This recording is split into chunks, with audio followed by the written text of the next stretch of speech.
Welcome back to the haunted road trip across America.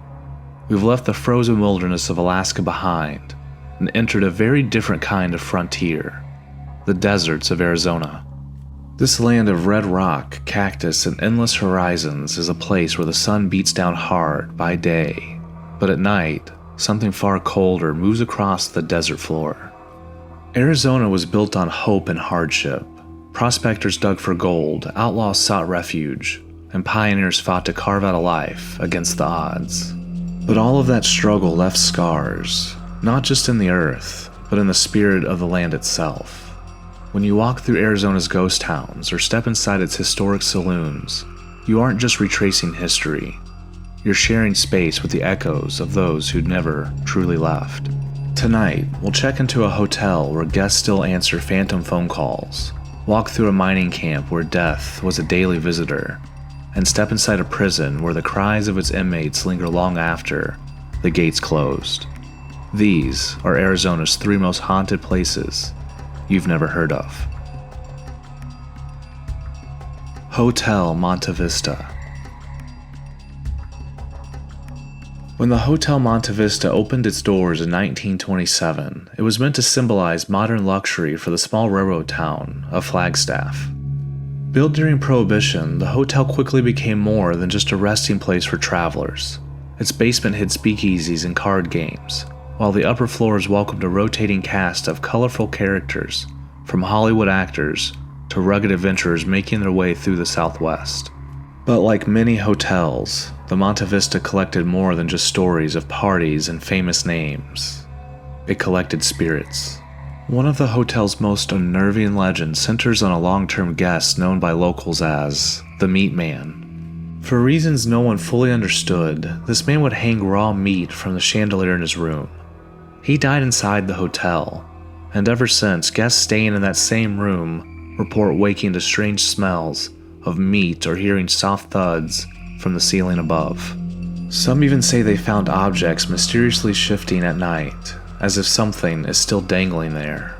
He's not the only spirit said to linger. In another room, the ghost of a bellboy knocks on doors in the middle of the night, announcing room service to startle guests who never ordered anything. When they open the door, the hallway is empty. The hotel's lobby and cocktail lounge also have their share of stories. Guests have reported seeing a woman in a rocking chair near one of the windows, swaying slowly as if waiting for someone. Staff insists no such chair has been there in years. Phones ring in rooms with no guest, and sometimes calls originate from inside rooms that are completely unoccupied. Even celebrities felt the strange energy of Monte Vista. John Wayne himself is said to have experienced ghostly encounters during his stays. For a hotel that started out as a glittering symbol of the Roaring '20s, the Monte Vista now stands as one of Arizona's most unsettling places to spend the night. Would you dare to check in, knowing the phone might ring in the darkness and a voice you can't explain could be waiting on the other end? Vulture City. Few places in Arizona capture the Wild West boom and bust history quite like Vulture City. Founded in the 1860s after prospector Henry Wickenburg discovered gold, the mining camp quickly grew into one of the richest and rowdiest settlements in the territory. At its peak, the town boasted thousands of residents, saloons, and boarding houses, and the mine itself produced tens of millions of dollars in gold. But prosperity came with a dark side. Vulture City gained a reputation for violence, lawlessness, and death. Miners often work in unsafe conditions, and collapses claimed many lives. Diseases spread easily in the crowded camps, and justice, when it came, was swift and brutal. At the center of town stood the infamous hanging tree. Thieves and accused criminals were brought before it, their sentences carried out in full view of the community. Bodies swayed from its branches as warnings to others, a grim reminder that fortune here could end with a noose. By the 1940s, the mine closed and Vulture City was abandoned, but the ghosts of its violent past have not gone silent. Visitors walking through the decaying buildings often hear voices, men arguing in hushed tones, or the clang of tools echoing as if miners are still at work underground.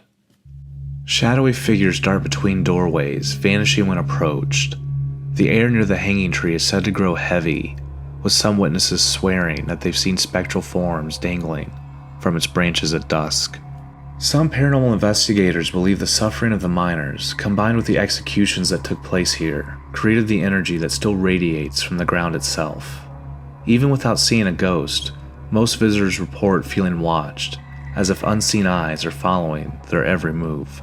Walking through Vulture City today feels like stepping into a time capsule.